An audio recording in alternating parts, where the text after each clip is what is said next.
తాటి చెట్టు కింద కూర్చొని పాలు తాగినా కూడా చూసేవాళ్ళు కళ్ళు తాగుతున్నాడు అని చెప్పేసి అనుకుంటారు.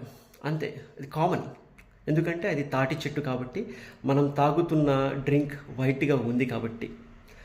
మనం మంచివాళ్ళం అయినప్పటికీ మన చుట్టుపక్కన ఉన్నవాళ్ళు చెడ్డోళ్ళైతే, ఆ చెడ్డోళ్లతో కనుక మనం తిరుగుతూ ఉంటే ఎంత మంచి వాడివైనా సరే నిన్ను కూడా చెడ్డవాడు అని చెప్పేసి సమాజం ట్యాగ్ వేస్తుంది. నా చిన్నప్పుడు ఒక స్టోరీ చెప్తాను, నిజంగా మీకు నా లైఫ్లో జరిగింది. నేను మంచివాడిని, ఎప్పుడు అబద్ధాలు ఆడేవాడిని కాదు. నాకు అంత మ్యానిపులేట్ చేయడం కూడా రాదు. స్ట్రైట్ ఫార్వర్డ్, ఇటు మాటలు అటు, అటు మాటలు ఇటు చెప్పను నేను. కానీ నా ఫ్రెండ్స్ కొంతమంది ఉన్నారు, వాళ్ళు చెడ్డవాళ్ళు కాదు, మంచివాళ్ళు కాదు, చాలా నాటి. కానీ నాకు చెప్పకుండా మా ఫ్రెండ్ సర్కిల్ ఒకసారి మామిడి తోటకి తీసుకెళ్లారు.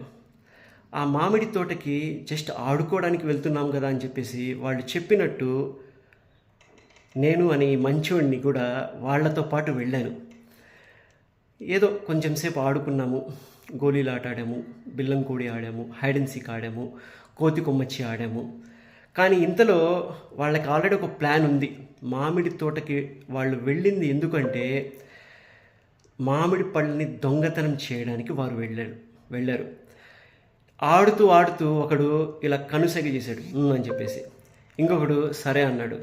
ఇంకొకడు చెట్టు కింద నుంచి పైకెక్కి మామిడి పళ్ళు కోసి కిందకి వేసి గోనె సంచి నిండా నింపి గోతంలో మూట కట్టి ఇలా వేసుకొని పరిగెత్తరోయ్, ఈ మామిడి తోట యజమాని మనల్ని చూశాడు, పరిగెత్తరో అని చెప్పేసి వాళ్ళు ప్లాన్ ప్రకారంగా మామిడి పళ్ళని కోసుకొని దొంగతనం చేసి పారిపోయారు.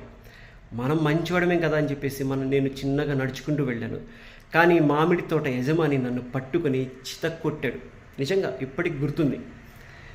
అంటే అప్పుడు నేను అడిగాను, అయ్యా బాబు, నేను దొంగని కాదు, మా ఫ్రెండ్స్తో ఇలా వచ్చాను, నేను దొంగతనం చేసింది వాళ్ళు అన్నా కూడా ఆ యజమాని తోటమాలి వినలేదు. ఎందుకంటే కోపంలో నేను కూడా దొంగ అని చెప్పేసి ట్యాగ్ వేసేసి నన్ను కొట్టాడు. అంటే వాళ్ళు చెడ్డవాళ్ళు కాబట్టి నేను కూడా చెడ్డవాడిని అయిపోయాను. తర్వాత మళ్ళీ రెండో రోజు వాళ్ళ ఇంటికి వెళ్ళి నిజంగా ఇలా జరిగిందని చెప్తే అప్పుడు ఆ తోటమాలి ఏమన్నాడంటే, చెడ్డవాళ్ళతో నువ్వు తిరుగుతున్నావు కాబట్టి నిన్ను కూడా చెడ్డవాడు అని అనుకున్నాను నేను అని చెప్పేసి అన్నాడు. సో ఏది ఏమైనా సరే మన చుట్టుపక్కన ఉండేవాళ్ళు మంచోళ్ళు అయితే మనం కూడా మంచోళ్ళమే అవుతాం.